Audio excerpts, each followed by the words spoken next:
What changes our whole life is action. Why don't we take action? Fear. What do we got to do to get ourselves to do it? We got to make sure that we push ourselves through it by making a decision. The point in which change happens is a decision. Every change in your life that you want will come from something simple, a decision. People go, what does it take to change? Decide. But you go, oh, God sounds so simple and so basic. If it was that easy, you'd already have done it, Mr. Robbins. No, it is that easy and you're still not doing it because you are not putting yourself in a state to decide. See, a real decision is not like a preference. It's not like where you say, I'll try it and see. That's not a decision. Decision comes from Latin. It means like incision, to cut off from.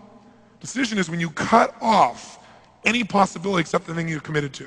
It's like that is it. How many of you in this room have ever smoked cigarettes and then one day you finally decided no more, I mean really decided, and you've never touched it again and you're not even tempted to? How many made that decision at one time? Say aye. You know what a real decision is. If I came to you today and I said, would you like a cigarette? Would you go, what brand is it? No, you'd probably say to me, no, I'm not I want you to hear that. You'd not only say, I don't smoke. You'd say, I'm not even that kind of person. You literally divorce yourself from even that kind of person. So it's no effort. When you really decide, it's not an effort. Once you've cut it off, it doesn't take effort. Deciding takes effort, but once you've decided, it's over. You don't think about it anymore. It's like it's easier to fast than it is to diet. Because when you're fasting, somebody offers you something, you don't even think about it. You go, no, I'm not eating. Right? When you're dieting, you're like, well, maybe we could have a little more. This is a little piece of cake. Not that many calories. Right? And pretty soon you're back to where you were again. So a real decision is what you got to make. When you make a real decision, life changes. But it's a real decision, you burn your bridges, you only move forward. Now, the way to get yourself there is to put yourself in state and condition it. Conditioning is this. Build the muscle. Do you do it one time? No.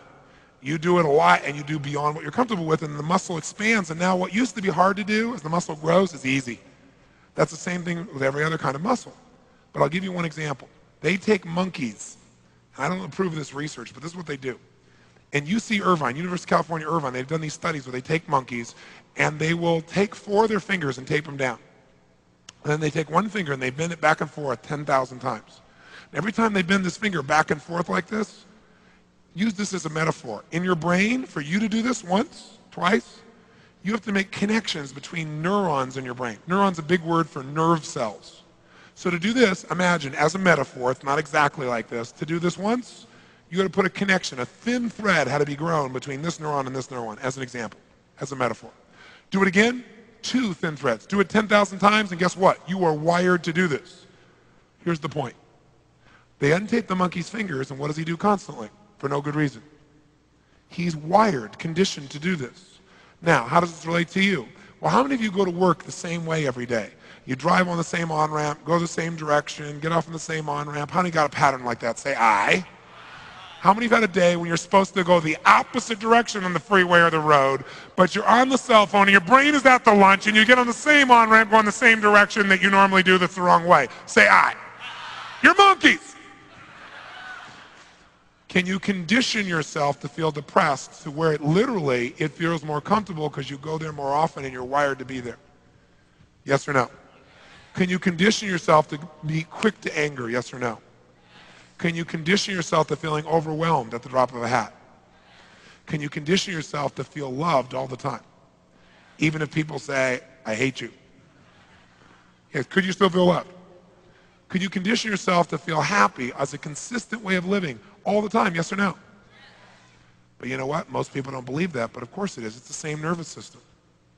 But the environment reinforces negative behavior more than positive. People go, how's it going? Oh, my life is so great. Oh, easy for you. So pretty soon you learn to go, yeah, I'm doing okay. You don't want to get too good because then your peer group would be unhappy with you because they're not feeling so good. So you learn to downplay it. And then you don't reward yourself so your brain doesn't go for more. Because it goes, we got to stay right on in here. This is our little comfort zone. So we're going to condition ourselves to be in a peak state, especially when you're exhausted. Because like, remember when you're doing the muscle? The one where you can't lift one more and you make yourself do it, that's where you get all the growth.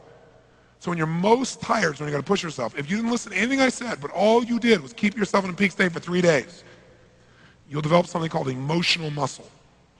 And emotional muscles where your whole life comes in. Repetition is the mother of skill until it gets conditioned, until it's automatic. Now I'll give you a clue. You know what I told you about them doing this with the finger of the animal? Here's what they discovered. Don't have to do this 10,000 times. All you got to do is do this about 2 dozen, max 3 dozen. If every time they do this, they stimulate the pleasure center of the brain of the animal. And they do that literally physically by pushing a little needle in the area of the brain that creates pleasure. But what happens is when you do this, they do this and they create pleasure. Instead of 1 string, they get like 500 every time you do it with pleasure. So what happens is you can condition yourself with that pleasure, and you can get this done in a short time. It doesn't have to take you 5 years. So we want to purposely put ourselves in these peak states over and over again, not as a rah-rah session, but literally as a training tool for our human nervous system. How many follow this? Say aye. And the secret is when you don't feel like doing it, that's when you got to do it the most. Because that's when you'll get the real conditioning. But don't just do it like, all right, yes, yes, yes, yes. Okay? You got to smile and make yourself feel good while you're doing it and make it better each time.